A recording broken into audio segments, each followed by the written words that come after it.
Hello and welcome to the Metzger Collection. This is the last video within our Liturgical Calendar exhibit and marking Pentecost and Ordinary Time. Pentecost marks the coming of the Holy Spirit upon the early church, which we read in Acts chapter 2, where the Holy Spirit came down in tongues of fire and rested upon the disciples gathered in the upper room. And they proceed to speak in multiple languages. And so Pentecost marks the birth of the church, empowered by the Holy Spirit. And it also represents the diversity of the church, where it's no longer based in one people of one ethnicity, but now open to the whole world. And indeed, the mission of the apostles was to go out and preach, empowered by the Holy Spirit, and to spread the good news of Jesus Christ. Ordinary time, in turn, is this season between Pentecost and the start of the next liturgical year with Advent again. For ordinary time, we have our liturgical green on display, signifying hope, growth, and life. And ordinary doesn't mean here mundane or boring. Rather, it derives from ordinal time or numbered time, because the exact length of the ordinary time following Pentecost and the ordinary time preceding Lent will vary in their number depending on the dating of Easter. But ordinary time is this opportunity within the liturgical year to live into the here and now, as it's often described as the already and the not yet of redemption flowing through humanity and God's kingdom being built and established. And so this is a time to set disciplines, to practice our spiritual lives in the here and now, without the necessary highs and lows of all the other seasons of the liturgical year. And so I invite you to enjoy some art pieces and narratives through this last season, and I hope you've enjoyed the whole series. Without further ado, let's dive in. To represent Pentecost, we have a number of pieces on display, and the Holy Spirit is often represented as a dove. And so we have this first one, a more modern abstract piece done by Bernardo Ramonfauer, as well as this stained glass from St. Peter's Basilica in Rome. This is part of the elaborate Baroque Throne of St. Peter done in 1660 by Gian Lorenzo Bernini. We have several other pieces portraying Pentecost as well. This one is from a 12th century section of the magnificent high altar of the Basilica di San Marco, Venice. The altarpiece's history stretches from the 10th to the 14th century, and it's called the Palla d'Oro, or the golden cloth. And so here we see the tongues of fire resting upon the disciples and a sense of the mission to other nations with other languages. Here we have El Greco's piece, a 17th century piece of Pentecost, as well as a depiction by Hei Chi, placing the story of Pentecost within a more contemporary and modern art Chinese context. The week following Pentecost is Trinity Sunday. And so there is, of course, the realization of the third person of the Trinity, of the Holy Spirit with Pentecost. And so the week following, the Sunday following, an opportunity to dwell on the Trinity. And this is among the most well-known icons done by Andrei Rublev. It connects the Trinity with the story of Abraham receiving 3 visitors. And the original of this piece is in the Hermitage in St. Petersburg. And the original is huge. And so it is believed that this rectangle at the bottom here originally held a mirror, inviting the viewer into participation with the Trinity and to commune with the Trinity. And as we will see, ordinary time is this invitation to following after Christ and to bear Christ's likeness and be brought into the relationship with God and journey with Him. The last Sunday of ordinary time before returning to Advent is Christ the King Sunday. And so here we have a piece representing the sovereignty of Christ by Titian from the 16th century.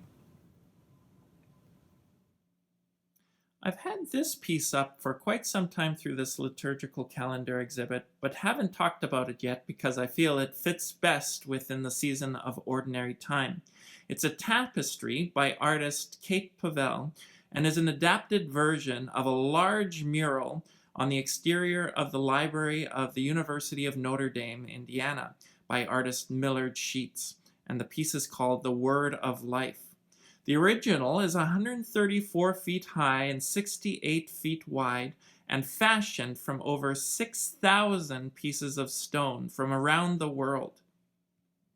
Of the piece, Sheets said, "What they asked me to do was to suggest in a great processional the idea of a never-ending line of great scholars, thinkers, and teachers, saints that represented the best that man has recorded and which are found represented in a library.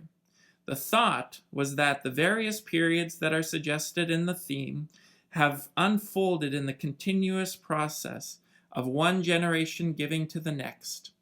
I put Christ at the top with the disciples to suggest that he is the great teacher."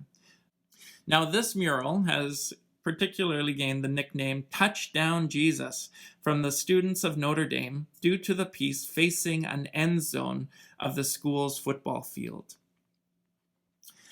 I find within ordinary time is as we are trying to live in this life and journey in faithfulness to Christ, that we do ourselves a great service if we look to the model and witness of other Christians through the past.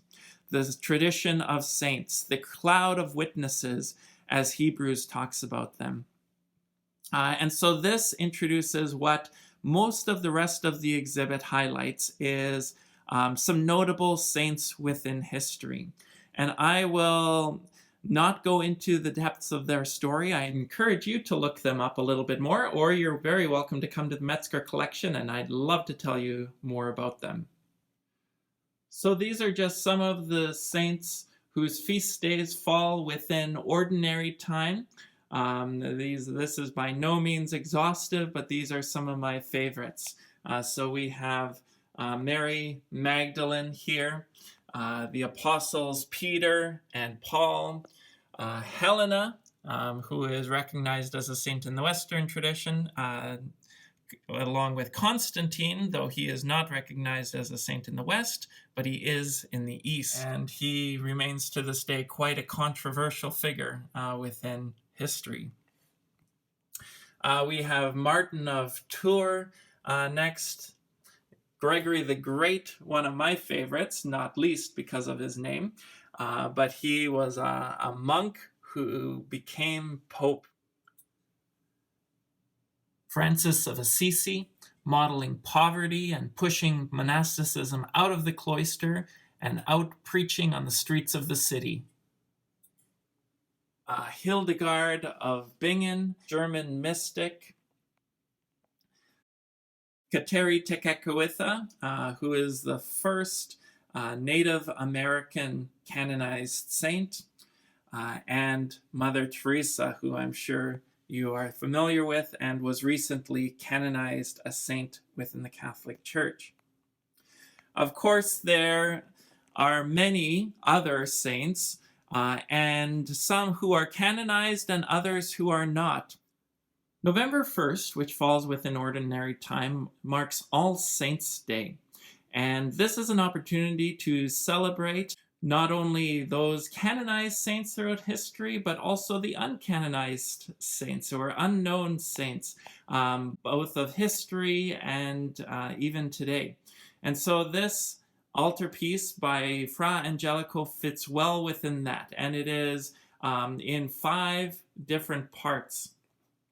The first part here shows is titled Christ Glorified in the Court of Heaven, and shows Jesus surrounded by angels.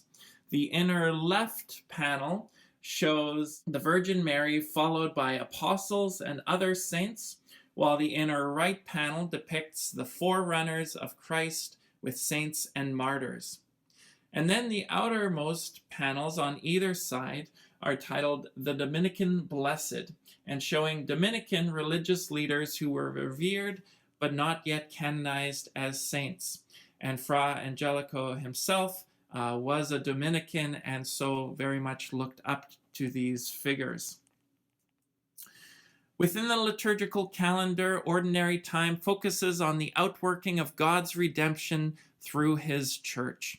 In many ways, the saints depicted here are reminders of God's redemptive power and serves as examples that emulate the Spirit. Such saints may incorporate those who officially canonized and those who, while not officially canonized, also represent exemplars of Christ-likeness. Just as Fra Angelico incorporates his more contemporary Dominican brethren, so the Church of today can envision such a scene with our own contemporary saints. And it is within that vein that we also incorporate Protestant saints or Catholics who have also not been canonized. And so we have figures such as Erasmus, a key reformer, part of the 16th century Reformation, John Bunyan, Puritan and famous writer of the Pilgrim's Progress, 2 Anabaptist martyrs, Maria and Ursula van Becken, William Wilberforce, famous for helping to end the slave trade, then a couple missionaries, William Carey here, missionary to India, as well as Hudson Taylor, missionary to China. Elizabeth Fry, Quaker minister and prison reformer. William Booth, co-founder of the Salvation Army, along with his wife, Catherine Booth.